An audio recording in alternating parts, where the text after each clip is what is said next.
Hello, everybody. Welcome. This is the second webinar of this semester, second seminar of this semester with the University of Minnesota Department of Forest Resources. We're really glad to have folks here. My name is Eli Sagor. I'll be introducing things for a couple of minutes here, and then I'm really excited to get things going with our two guests, Krause and Kyle. I will introduce both of them briefly and, as I said, get things started. And then most of our time will be dedicated to a conversation between the two of them. Take this time right now to make any necessary sound checks or do anything that you need to do on your end. We are going to have time for Q&A. This is a little bit of an unconventional format. So rather than a slideshow from one or both of them, this is going to be conversational. We decided to do that just to do something a little bit different and to allow the two of them to talk back and forth with one another. The topic, as you know, is 5 questions between two foresters. Krause and Kyle converse about queer life in the natural resources community. As I said, we're excited to kick things off. Because we are doing Q&A, we're going to ask that you input your questions at any time. We'll be watching for questions in the chat pod. So please use the chat to submit questions for Kyle and Krause. And as I said, at around 4:15 Central Time, so 45 minutes or so from now, we will move to Q&A. Again, good to have you. And I think we're going to get started. Actually, I said I was going to briefly introduce the two of you, but I'm going to leave that to the two of you. Okay. So you're on. The screen is yours. All right, cool. Well, I'll start by saying thanks to Krause for being here. They came down from Michigan Tech, which is where they're based. And thanks also to the FR seminar community for inviting the conversation. So both Krause and I have dabbled in podcasting. So we're going to do kind of a blended conversation between the Camp 8 5 questions with a forester interview style, and then we're going to get caught in the Krause fire as well, which is Krause's podcast. Yeah.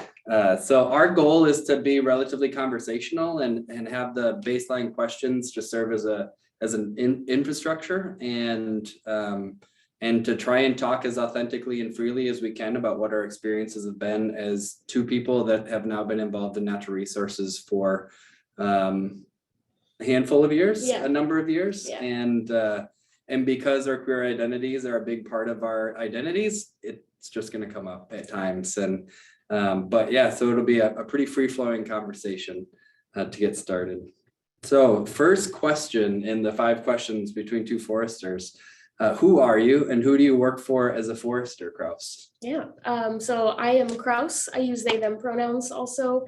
And I currently am the outreach assistant at CFRES, the College of Forest Resources and Environmental Science at Michigan Technological University in Houghton, Michigan. And essentially right now, I just finished my master's last summer. And right now I am working as the outreach assistant. I'm on the diversity committee in our department and do a lot of work at our forestry center and try to get out there and help out as much as I can. And essentially just make sure that we offer a safe space for students at CFRES. And are there other groups that you've been a part of, either in the forestry community, like as you've gotten into the forestry realm, or in the queer community, or what other groups do you feel like you've been a part of? Yeah. I've worked for the Forest Service, I've worked for the DNR, and I've done wildland firefighting for several summers of my life, I should say. So wildland fire is a big, I would call it a community that I am in and that I am very passionate about. And I'm also involved with Society of American Foresters. I have presented at the last 2 annual conferences, both virtually, of course, but this year my plan is to present in person when we have it in Baltimore this year. Yeah. Mm-hmm. So do you have a role within the state chapter of SAF as well? Or has that mostly just been participation as a member? I haven't really been super involved in my state chapter. I think the student group on campus typically does that kind of stuff, but I have been all over the Midwest for SAF trainings and conferences that I've spoken at or attended. And you're well connected with Tara Ball, right? Who's our District 5 representative. Yeah, she was a faculty member of yours when you're doing your MF with at Michigan Tech. Yeah, she was my advisor, and now Okay. I would consider one of my really good friends. And we actually just I presented a presentation that we worked on together. That was almost like a part 2 of what I typically present at the National Society of American Foresters Conference. Which is, in case some of us haven't seen it, how would you summarize your kind of what we said you typically present? Yeah, I call it Outside with Pride, like OUT is all capital letters. So it's kind of like a play on words as a queer person. And I talk a lot about history of queer people in natural resources and talk about some laws and policies and regulations that agencies have in place. And then kind of offer advice, I would say, or kind of what the next steps are and how to be an ally and support queer folks in natural resources.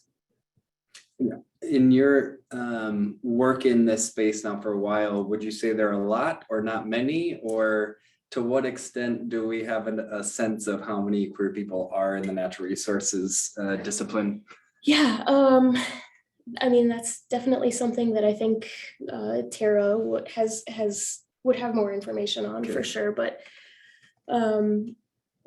in general, the population of LGBT folks in the United States is pretty significant compared to even just like 10 years ago. And I think that the natural resource field isn't that far behind, but like in terms of percentage growth, but I think it's still pretty far behind for sure. So when Jamie, we just recently had our annual meeting in the Research and Practice Review, and Jamie Dahl, who's been doing surveys of the SAF community, at least, which is a niche within the natural resource community. I think she said that, if I remember correctly, it was maybe like 2.5% of people responded that they were part of the LGBTQ plus community. And she said that the census suggests that the US census suggests maybe 5% of the population is part of the queer community, which I don't know if I haven't delved into those numbers much or at all, actually. So I don't know how that fits or jives with your understanding of the percentage of the population roughly that would be in the queer community. Mm-hmm. And that's all self-identified. So there's some potential survey issues with that, right? Right. That's definitely information that we don't have. And it's hard to get that information. Like people, gender and sexuality are both a spectrum, I would say. So, you can't get census data that's going to be accurate for that many years when it comes to the LGBT population, because that stuff is evolving. Yeah. And you said you just recently did surveys at Michigan Tech, is that right? Was that just for CFRES, or was that the whole Michigan Tech community? That was just for CFRES. And so we actually haven't gone over all of those numbers yet. And I'm not really sure what our plan, I mean, I know what the diversity committee's plan is at CFRES to do with those numbers, but I'm not sure what the plan is. But I will say that they were surprising in the sense that there was more people who identified as LGBT in CFRES than I expected. And I think too, when diversity surveys are sent out, people who are typically minoritized individuals tend to do those surveys more. So there might be a little bit of overrepresentation, but honestly, I feel like I can walk through the hallways most days, and at least from people who have talked to me and that I've gotten to know, I know that they identify as queer. So it's pretty cool. It's reassuring, I would say.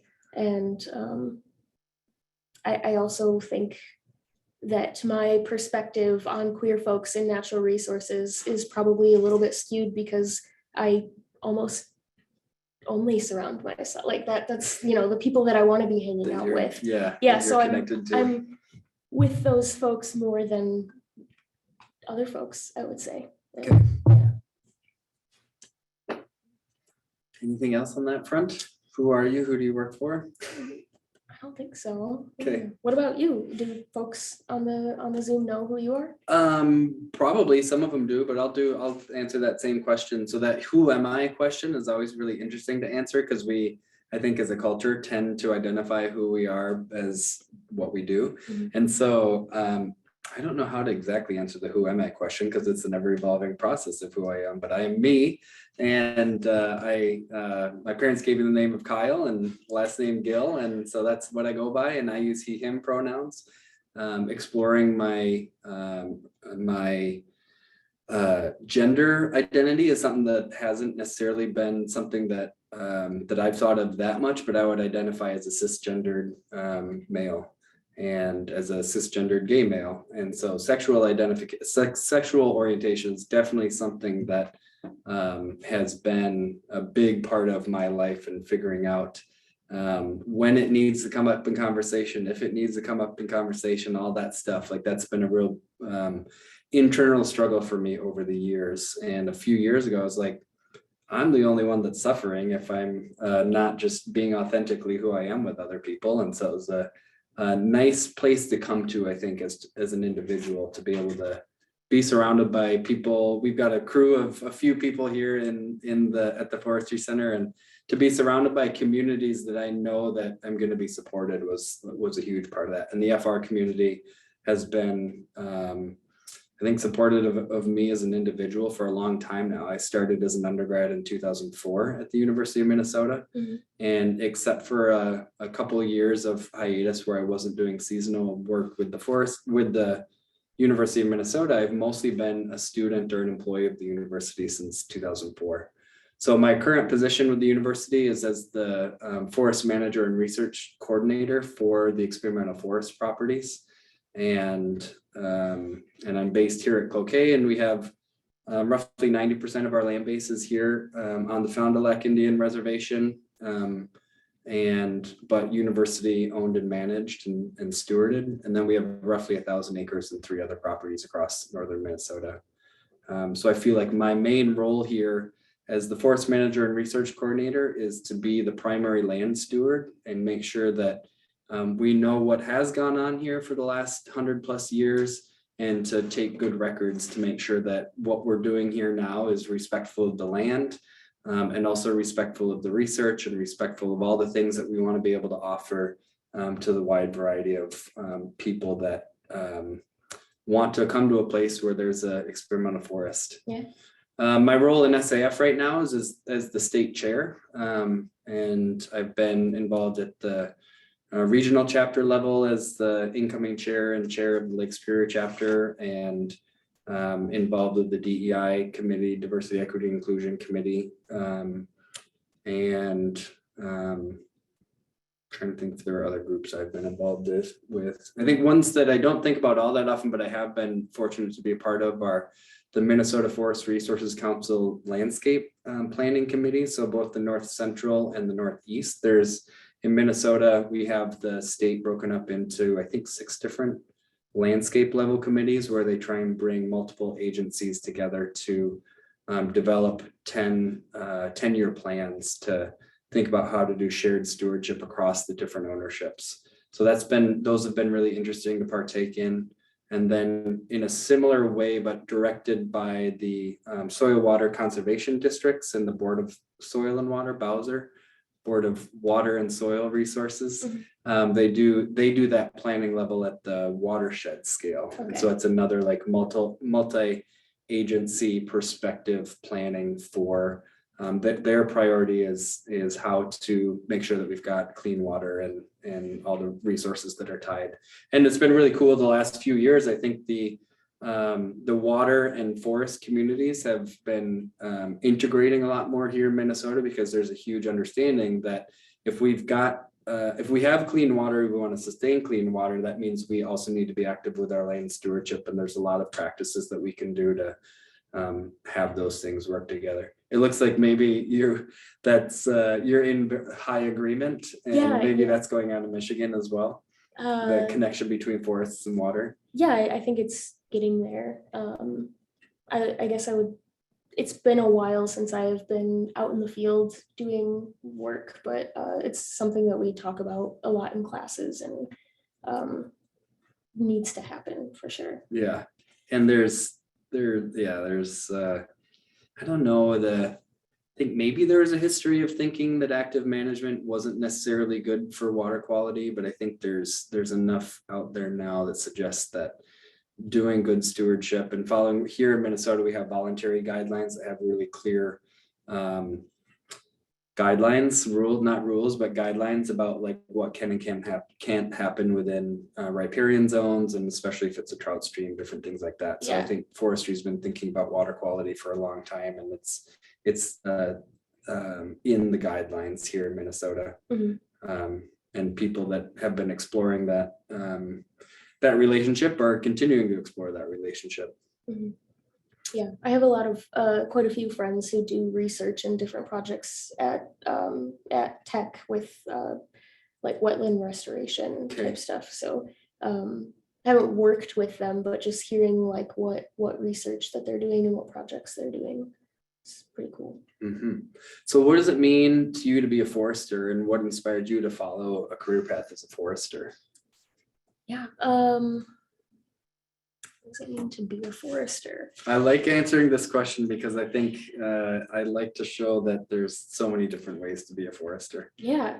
I have never been hired by an agency as with a title of a forester, but I certainly would still consider myself a forester. I think it's a mindset, a set of skills and tools and passions that people have about natural resources. And I think that foresters see trees and plants and ecosystems a lot differently than other people, in the sense, I mean, and also each individual forester sees it from their own lens. We have folks who are more passionate about the wildlife aspect of it. And then we have folks who, of course, there's a financial aspect to it. And then there's, restoration aspect to it. So there's so many, it's so broad. Forestry is so broad.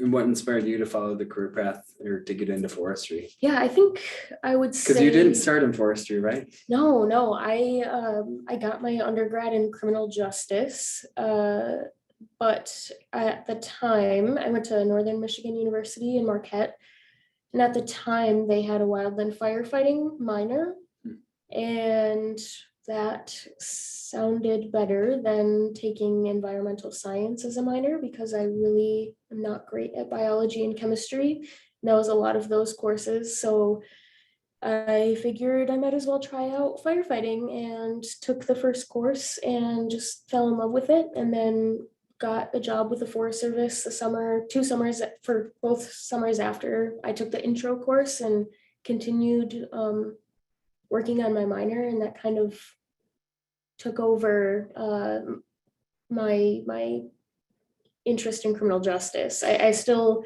decided that I would just finish out my degree. I had already been taking courses, and I wanted to be a conservation officer. And I think firefighting was kind of like my backup plan, and then until I started doing it. And then Michigan Tech kind of fell into my lap. I didn't even know that it existed, and I toured the forestry program. Jerry Jondro is who gave me the tour. He was in this position before I was, and just sold me immediately. And Tara was also there at the tour that day, and the two of them, the way that they worked together and were honest and open with me about what life was like at Tech, and what life was like as a CFRES student was I was sold. So how did you get introduced to Michigan Tech then? So it must have just been through your time with the Forest Service, or? No. My partner at the time had gotten a job at Michigan at Tech. Yep. So we had planned to move there together, and I was like, well, I might as well tour if they have a forestry department, like, worst case scenario, I don't want to go, and then I just get a job doing something else. So, But yeah. you said this looks attractive. I think I would like to Yeah, get trained as a yeah, forester. yeah, and I actually I wasn't even supposed to go at the time that I went. My partner at the time we were living in Marquette, and she had forgotten something. So I drove, it's like an hour and a half it was like the middle of a storm in the winter to, of course. So I drove what should have been an hour and a half. It probably took me 2.5, 3 hours to get there, and stayed the night, and then ended up, while she was at her interview the next day, I was like, I think I'm just gonna see if I can get a tour of the forestry building. And yeah, it all just kind of fell into place. And you've been really connected with that community, obviously, like you decided to come back and work for them. So what do you think about that CFRES community kind of has drawn you into not only that community, but the forestry community more broadly? It's a really good question that I have not thought of before. Sounds like maybe people. I mean, Yeah. you talk glowingly about Jerry, and I Yeah. got to meet Jerry at the Leadership Academy, and he seems like a pretty awesome dude. So Yeah, just the connections that I had there, and how immediately myself I was able to be without ever having an issue with any faculty or staff. The level of authenticity that I'm able to have there is something that I think hadn't had in the past, honestly, in most spaces. So it's just hard to get away from. I mean, I feel like it's my family. Tara, like I said, Tara, I would consider one of my really good friends now, and she was my advisor, and similar to a lot of professors that I had during my time there.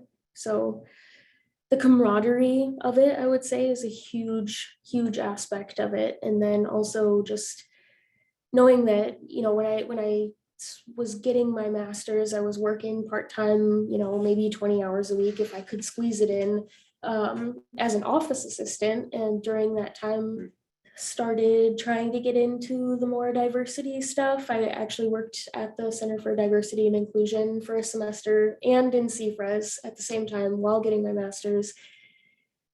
And I feel like one of the reasons that I am staying right now, because I did apply for a couple of positions out west, and I did get offers, and I ended up turning them down because I feel like I have a lot of work that I started that I want to make sure that it gets done when I'm there.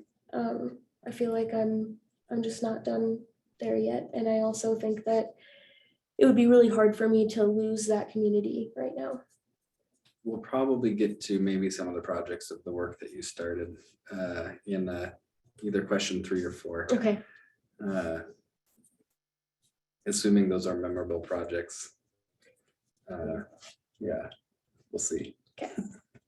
The office connection, so I'll kind of follow up. The office connection is funny to hear because that's how I feel like I got so connected to the FR department. I was, as an undergrad, I was a peer advisor. So it was required that new students met with a peer advisor in order to get them set up with their schedule and stuff. So it was like this great way to meet a bunch of students that were coming in for me.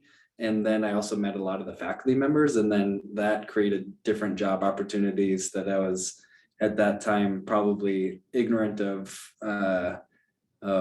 how full people's schedules were, but I would just basically chat with them when they come to the office, to not chat with the person that's sitting at the desk, but I felt comfortable enough, I guess, to connect with the faculty members in that way. And I think it's probably similar for CFRES, but I feel like our FR faculty members, because they've basically all done field work, they have this very rooted sense of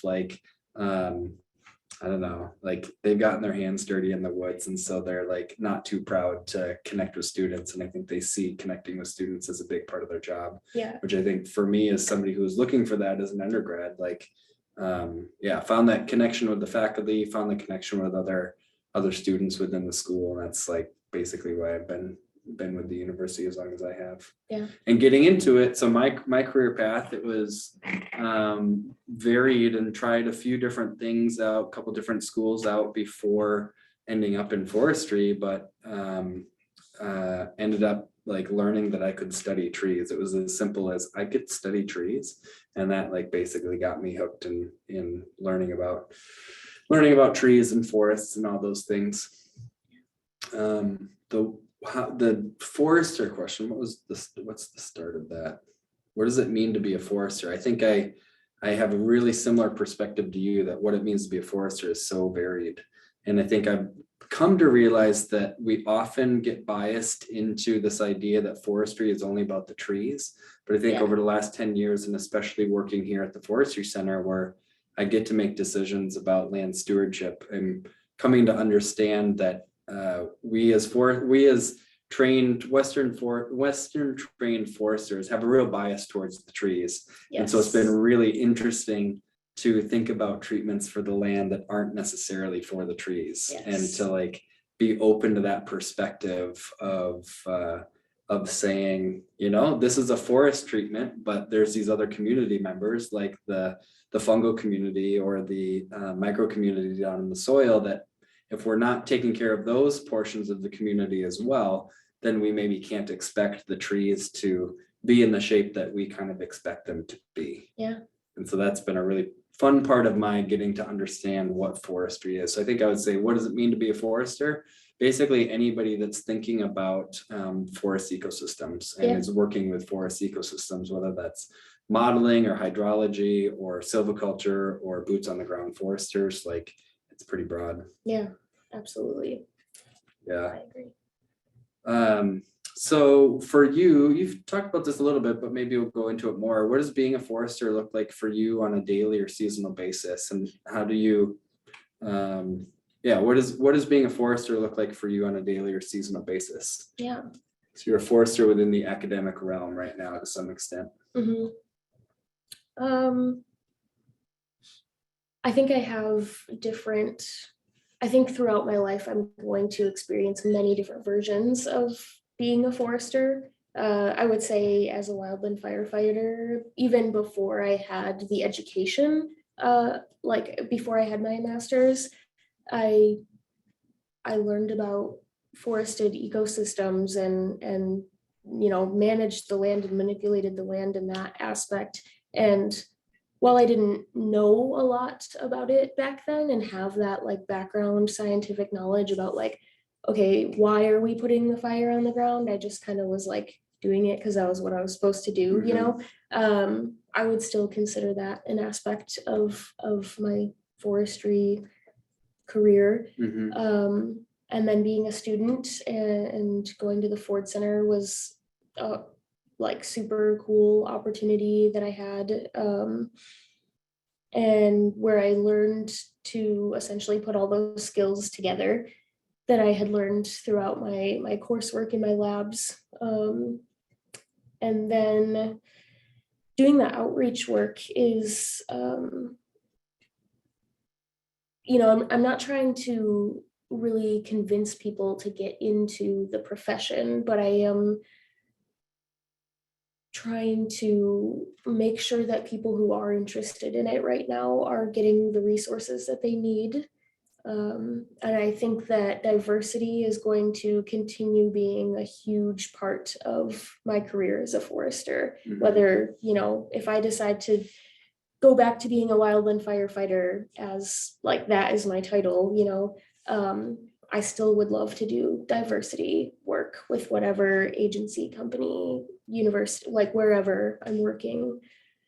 So your students' first connection when they're exploring coming to CFRES, but then you're still involved with various committees and stuff that then support the community if they choose to decide to come to CFRES. Yeah, and I think that was like one of my biggest I guess mottos that I follow is retention first, recruitment second, because I would much rather bring students in knowing that they're going to have a support system and that they're going to make it through their undergrad they're gonna make it through 4 years, 5 years of school, than have somebody come and their first semester realize that they don't have anywhere to get their hair done in town because there are only people who know how to do white people's hair in town.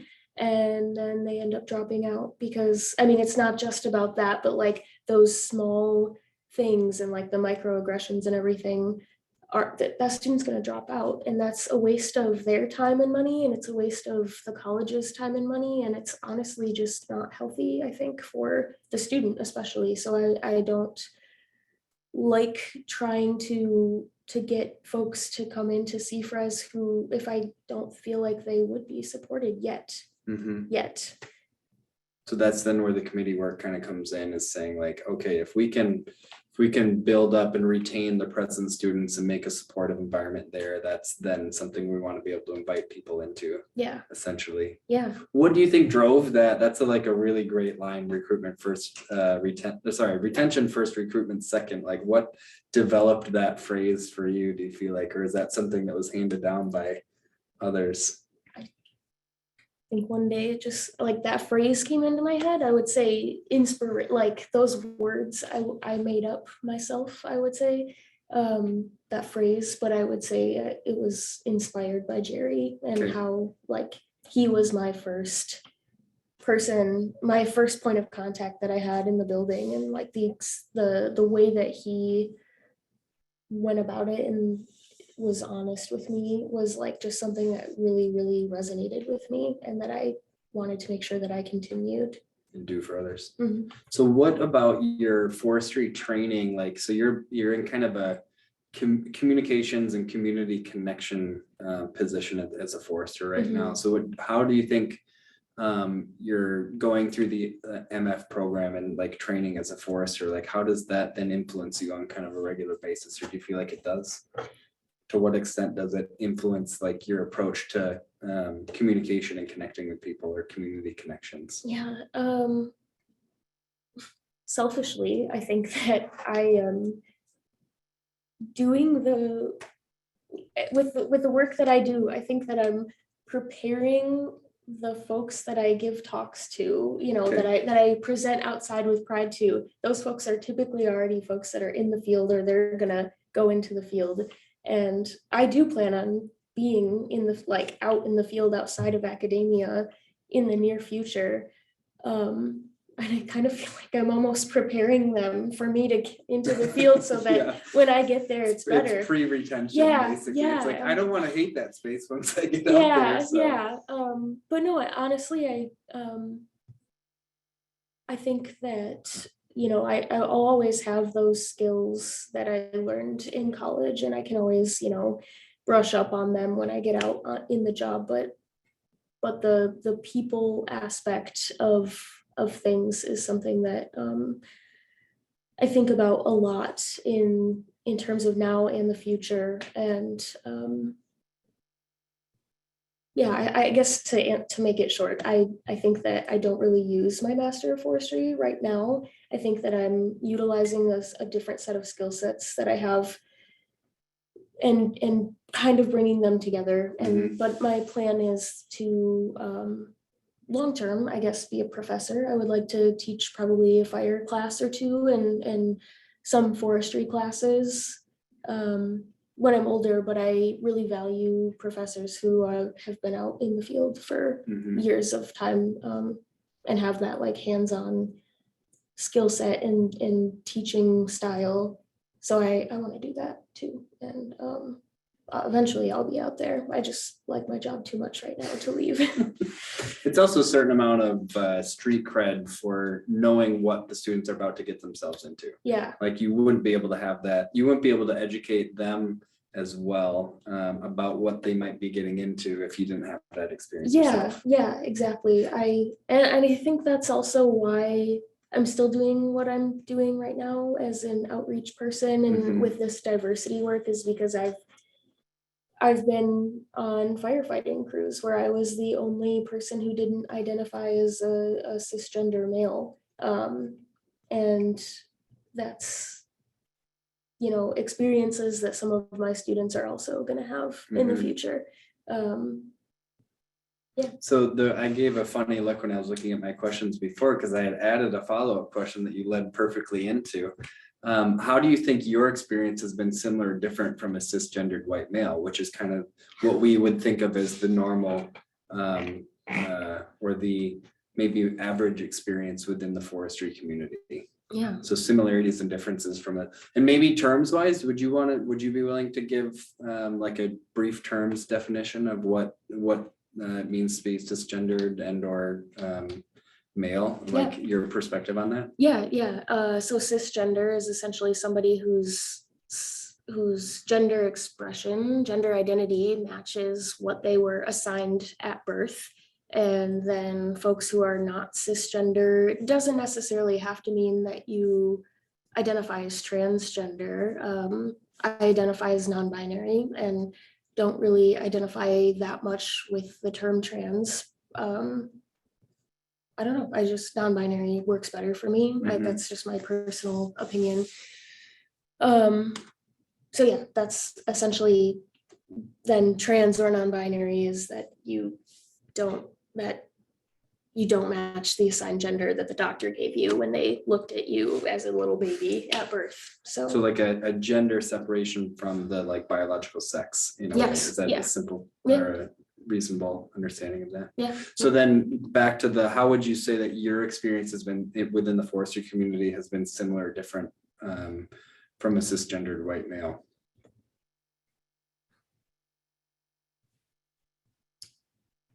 It's hard to answer because I know that I am a very privileged person still as a queer person. I have a lot of privileges that other queer people don't have, haven't had the experience of. I am privileged in the sense that I am masculine presenting versus my trans woman friend who's a forester. I would definitely say that she has had way more barriers to go through than I have. And I will, like 100% honesty, I feel like I haven't had a lot of barriers, but I will say that there always is this fear or this anxiety in forestry work. And I think that women can relate to this too, because there's harassment or, you know, like the potential for one bad egg, you know, to just say something that not even ruins your whole day, but like seriously can affect your life. Like words can go a long ways, and actions too. And I've been very lucky in that I haven't really experienced a lot of harassment. I haven't ever experienced physical violence. Like I'm very lucky that I haven't experienced that, but I know people personally who have. And that's something that straight cis white dudes don't experience in the field. They don't have that fear of, you know, they don't have that worry about the people that they're working with harassing them. And whether or not it's a safe space. Yeah. So I would say barrier wise, like I could go on and talk about all the barriers that minoritized individuals face, but personally, I have been really lucky in that I haven't had a lot of barriers, or that I've had people around me who are willing to help me break down those barriers or make sure that they don't exist. And like a small part of people that do have those privileges, you know? Yeah.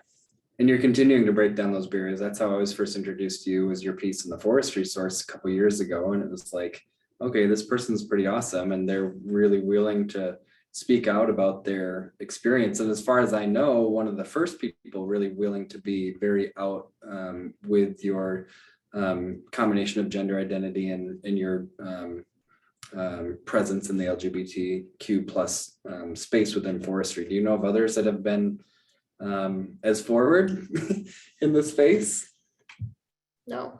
Yeah, it seems like it's a pretty tiny community. Yeah. At least, relatively small. Kind of like we were talking about before. The percentages are always changing and may or may not get adequately represented.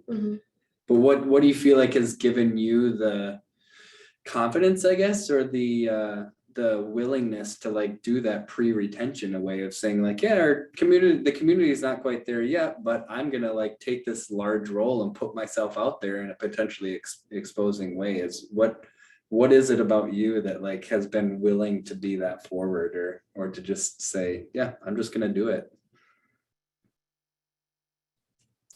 I don't know. I honestly couldn't tell you. I guess I'm a very empathetic person, and so I've seen and heard a lot of other people's struggles and know that it might not be safe for other folks to stand up for themselves or to do this work, and that's a big part of it. Essentially, when we talk about allyship, I am in the LGBT community. I would also say that I am an ally because I am not the LGB and T, Yeah. And so I think that the empathy that I have and that I'm able to use my privileges to advocate for those who are not able to use their voice or whatever it may be, because it might not be safe for them, or it's also like really hard work. It's draining. Emotionally draining. Yeah, it's draining stuff. And so I Here, think a share lot your of life people, with everybody. right? I think a Again lot and of again. people are smart to not take it on. And I yeah. We're the idiots that are willing to. Yeah.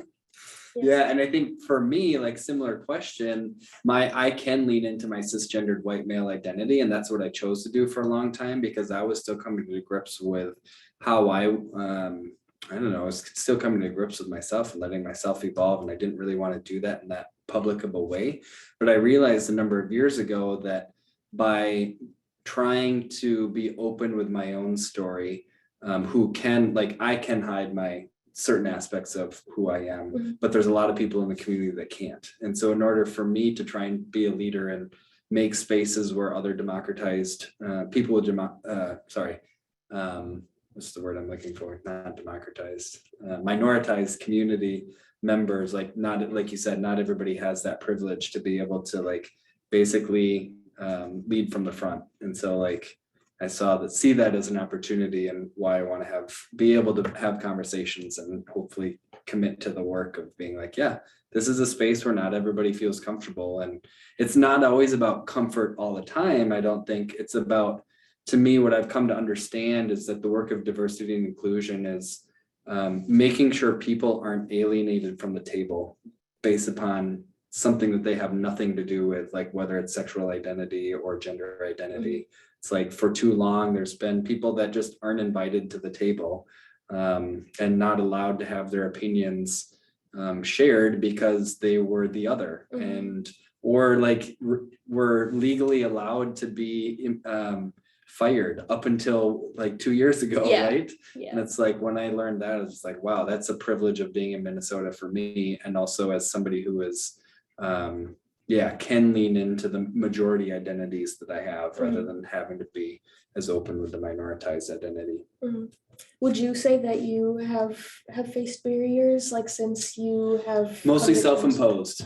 Yeah. So I think part of my history, having grown up in a relatively conservative religious space, like being gay was not okay and not celebrated. And so like I basically did a lot of self-discrimination for a long time. And internalized homophobia. Like if I were to write a memoir, it would be my life as a gay homophobe. It's like, and that's not that different from a lot of other gay men that I've talked to. It's like that homophobia can be a really big part of a young gay man's early identity or early struggles. Is like, I don't want to be like this stereotypical idea that culture has around what it means to be gay. And so that's a huge part of my, like, why it was something that I didn't really want to share for a long time, is because I had a lot of self-discrimination, which is, so most of my barriers were just not being able to bring my authentic self, and then living under the stress of, should I share it? Should I not share it? Because I knew for myself for a long time, and I've known it since I was in my teens. And but it became this kind of head game that, again, it's like, I'm only limiting myself basically if I'm not willing to just bring my authentic, fully authentic self. And I think you and I talked about this too. Maybe why both of us have been willing to be a little bit more out there, and me following your lead, is because we value authenticity. And that's the work of the DEI groups, is just like, we all need to be able to bring our authentic self to the table, because that's how we're going to help solve these complex issues, working with complex forested ecosystems, basically. It's so funny that you say that you're following my lead, because I have learned so much from you since we like have been connected since the leadership academy. Like, only because you were willing to be out there, though. Yeah. So that's where I'm following your lead and get to learn from you. Yeah. Does Like, Kyle ever ask you like the most serious questions that you've ever been asked in your life? The other day you started out our Zoom conversation when we were talking about this with like, well, why did you enjoy cheerleading in high school? What did you really? And I was like, nobody asks deep questions like that. So I'm learning from you as well. And I'm also following your lead on things too. When it comes to looking at different folks' perspectives on things, I'm learning a lot of how you view people and how you really try to get in people's heads and like, Hopefully in a positive way. Yes. Explore. I like to ask myself those questions and be open to where the answers go, rather than saying, I've tried to,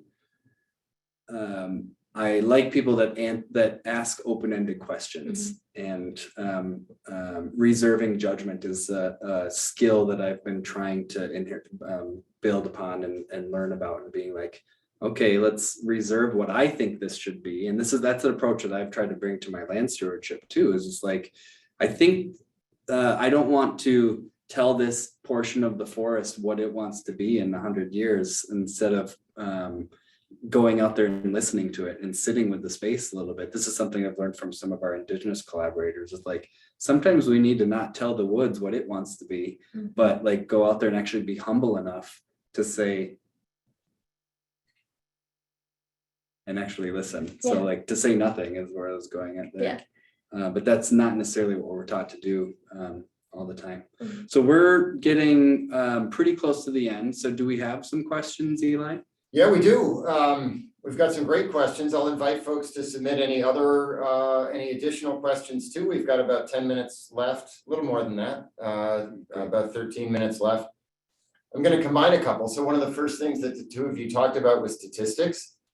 So with the statistics mentioned, you said you estimated maybe that 5% of the population nationally identifies as LGBTQA+, maybe 2 to 3% in the natural resources community, although you weren't quite sure about the numbers.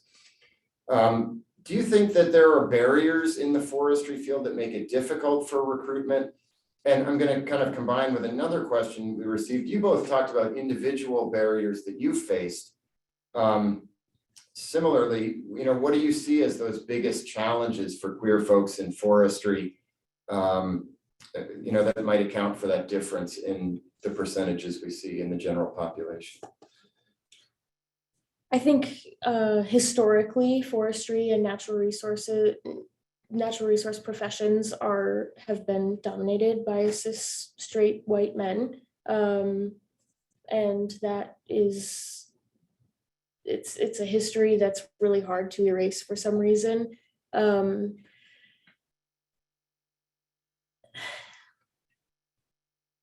feel like that was a long question. That's the fact, especially when we look at Terry Sharik's work and the work that Tara's been doing as well. It's like, I feel like maybe it was Tara's presentation at some point, or maybe it was Jamie's, like, if it's really hard for, we all want to project where we're going to be in that space. And if we don't see people like us, we're not necessarily going to see that we can fit into that space. So for me, like, I could lean into my cisgendered white male identity, and because I could see people that I wanted to be like. Mhm. And so I didn't see any out people that within the space. And so that's maybe why I didn't necessarily feel comfortable sharing that part of who I was as much, because that just wasn't something that I expected the community to be okay with to some extent. So that for me is why I think that's from the work that's been done by Terry Sharik and others, looking at the actual demographics of forestry spaces or forestry majors and academic programs versus environmental science or others, which are much less dominated by cisgendered white males. Mhm. So it could have to do with that, whether or not we see ourselves in those spaces. Yeah, that was what I was going to say. Um, yeah, it's seriously like a matter of representation, and that's for Mhm. all minoritized individuals for sure.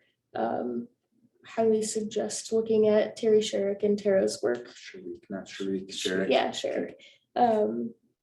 Because it's cool. I mean, and it's focused on natural resource professionals who are still in their, university and like learning students. So, which are the future of forestry. And so seeing one of the things that Tara and I presented on the other day was that like websites, the landing pages for forestry departments and for majors and stuff, are there women being shown posing for a picture, or are they actually doing stuff in the field? And similar with different minoritized individuals. Mhm. And it's a matter of like seeing yourself for sure. But the history of it is a big part too. And it's hard to, if that is what people are looking for is representation and making sure that they're not going to be the only one because they know that so-and-so works here. But if so-and-so doesn't work there and then they don't come, then they aren't going to be the person seen by the next person. Mhm. And so with that, you also don't want to overwork people and ask, or have the same Hey, you're person from a in every diverse single community. picture. You should be on every diversity committee that there is. Right, yeah, because that's not good either, because again, burnout and Mhm. yeah. Yeah. Well, we've got a number of really nice comments and questions. Thanks for sharing this very valuable presentation. Really appreciate the honesty and vulnerability of your sharing today. I want to make sure we get to this one. I'm genderqueer and use she, they pronouns. I'm a person of color and I'm femme presenting and pass as a woman pretty easily. I've had situations at school when my pronouns haven't been respected and don't feel I'm seen as my actual identity because I pass. I'm so nervous to affirm myself and stand up for myself when those incidents happen. It feels easy to let it slip by. Do you have tips on how to push back when this happens without being confrontational? Or at times, do you have to be somewhat confrontational? It's never been a problem for me, so I'm going to defer to Krause on this Right. because people assume I'm a man and I identify as a male. So it's like I can talk about theory, but is this a situation that's happened to you as well, where people aren't affirming of your pronouns and your identity, and so then you have to wrestle with like, okay, how do I approach this? Yeah, and it's hard because again, I have different privileges that other people don't experience. And so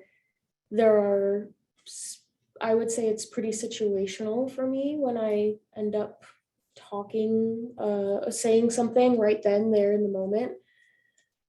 It's really situational. Like I look around and make sure that it's safe for me to say something. I try not to be the only person in the room usually. I have lots of different methods that I could talk about of basically telling someone that they're being shitty without saying, hey, you're being shitty. And I mean, one of them is just bringing it up casually, a week later, if you're in the same room with that person, so that they just happen to overhear you talking about the issue that they were weird about the week before. And hopefully they hear it and it resonates with them.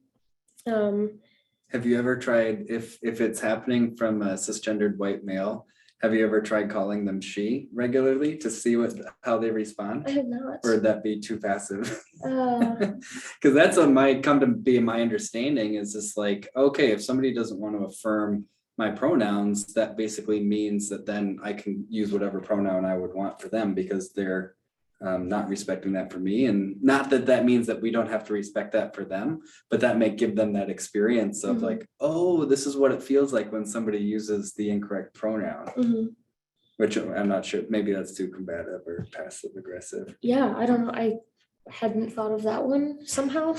I don't know. I'd probably try it again, just depending on the situation. Probably one of the most powerful moments that I had in my life. And I experienced this completely by myself. Like this was like, and I wrote about it in that forestry source article before, but confronted somebody in Idaho City, Idaho, population like 400 people or whatever, because she had said something about trans people not getting enough vegetables. And so I ended up pulling her to the side, essentially, making sure that, you know, it wasn't like a huge thing, and told her, hey, that wasn't cool. And I'm not going to come back to, she was the owner of a restaurant.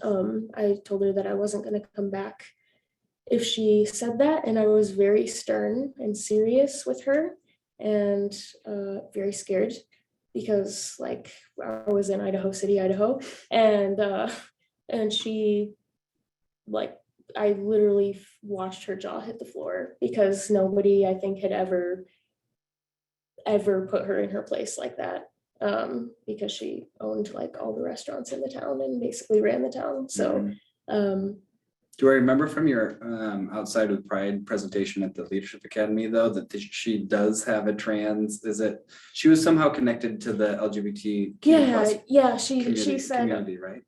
Yeah, she was making a joke about trans people and said, oh, unless you're one of them trans people, my friend has a daughter like that, which was probably referring to that person's son. Now, assuming, you know, I'm certainly wasn't using the correct pronouns, I'm sure. And said, yeah, my friend has a daughter like that. I just think she didn't feed her enough vegetables. Yeah. So I was with a new crew of people. I wasn't with my typical engine crew at the time. So I waited until they were gone. And, but I knew I was going to have to interact with that person for several weeks because it was out on a detail. Yeah. And we had to eat at one of her restaurants like almost every night. So, yeah, I don't know. I just figured I would do it. It's really hard. I guess advice wise, it's hard to say because like it's situational. A lot of people it just are more anxious than I am. A lot of people are less anxious than I am. So it's really, it's hard. It's different for everyone. Two phrases that come to mind for me that I've been trying to work on my own practices because learning about gender identities, like I said before, is kind of something new for me. And so it's, I try and think of some practices when it comes to things like this. And one of my friends, Amy, in the department, I had a great line, and I don't know if it's hers, but thinking of calling in rather than calling out. And so basically the practice of maybe turning that back around with a question of saying like, oh, well, how do you think you would feel if we were calling you she? Like that's a way to like bring them into the conversation rather than creating an unnecessary barrier or creating a confrontation that's not totally necessary somehow. And it's, again, probably easier said than done at times, but that's really stuck with me. Call in rather than call out, in order to bring people into the conversation, because it's a conversation that you and I, when it comes to our identity and being in the queer community, it's like we don't have the choice not to like have those conversations all the time to some extent. And so let's call people into that conversation and let them know why it sucks to be called by the wrong pronoun or to be assumed that I'm straight. It's just like, then I have to like take that step of letting people know. But it's, yeah, the practice of calling in. And then the other one that I've been working on is practice unassuming. So I think we often bring our own assumptions into how somebody's presenting themselves. And so for me, as somebody who identifies with how I present, like it's not something I've had to think of, but I've tried to make that a practice into, even when I might think somebody is presenting as a woman, like give them the benefit of the doubt to ask them how they want me to refer to them, rather than just relying on those assumptions all the time. Yeah. So those are some of the practices that I've been trying to improve upon. So calling in rather than calling out, and then practice unassuming, and like ask people how they want to be referred to. Mhm. We had a decent conversation with some like faculty in CFRES about how to handle students in class, making inappropriate jokes or stuff like that. And one, my co-facilitator for the Safe Place, like LGBT training that I do on campus, often said that she just, if there's a joke made, she'll just stare at, like, just not laugh at all. And then if that person doesn't say anything, be like, can you explain to me why you think that's funny? And just, take it very seriously. I like the idea of if someone makes a joke in class, like I haven't heard this in a while, surprisingly, but also not surprisingly, like the phrase, "that's so gay." One of the last times that somebody said that phrase in front of me, I looked at them and said, "Oh my gosh, really? Like, what makes it That's gay?" awesome. Yeah, I was like, "What makes it gay? Like, I want to know. Luckily, I think I should that's know." gay. Yeah. Oh, yeah. That's maybe a calling in some regards, a calling in, just Mhm. being like, yeah, make it a humor, if possible, and it's safe, like make humor out of it, Mhm. and do, yeah, Mhm. yeah. I feed love upon it. Another like life motto that I have, I think I've told you this already, is like, it's only awkward if you make it awkward. And I don't really allow myself to feel awkward. But I do enjoy making other people feel awkward who should have made me feel awkward. And like what they did would make most people feel awkward and uncomfortable. Mhm. But I don't allow that to really happen to me. And I almost like push it Try and back push it onto back. them.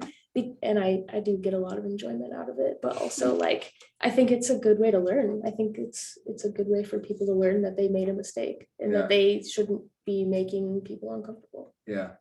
Yeah, and hopefully mistakes are okay. We're all going to make them, but like I recognize that I used the wrong pronoun for you earlier, and hopefully I have the awareness to be like, oh, sorry about that. And but yeah, mistakes happen, and I think another assumption that I try and bring, so a practice assumption, assume people have the best intentions, which is not always the case. But if we walk around thinking everybody is trying to be a jerk, then we're probably going to see a lot of jerks out there. But Yeah. assuming the best intentions is another simple practice. So I think our time is up, and there's probably more questions, and we can I think take further questions if we want, but I'll wrap up the like main session by saying huge thanks for coming all the way down here and continuing to be a leader in the queer community and to put yourself out there. So thanks so much, Krause, and thanks again to the FR seminar series for asking us to do this. Yeah, thank you for having me come and letting me crash at your place and taking me out in the woods and letting me We got to some burn a stuff little bit today. Yeah. Fire brings people together.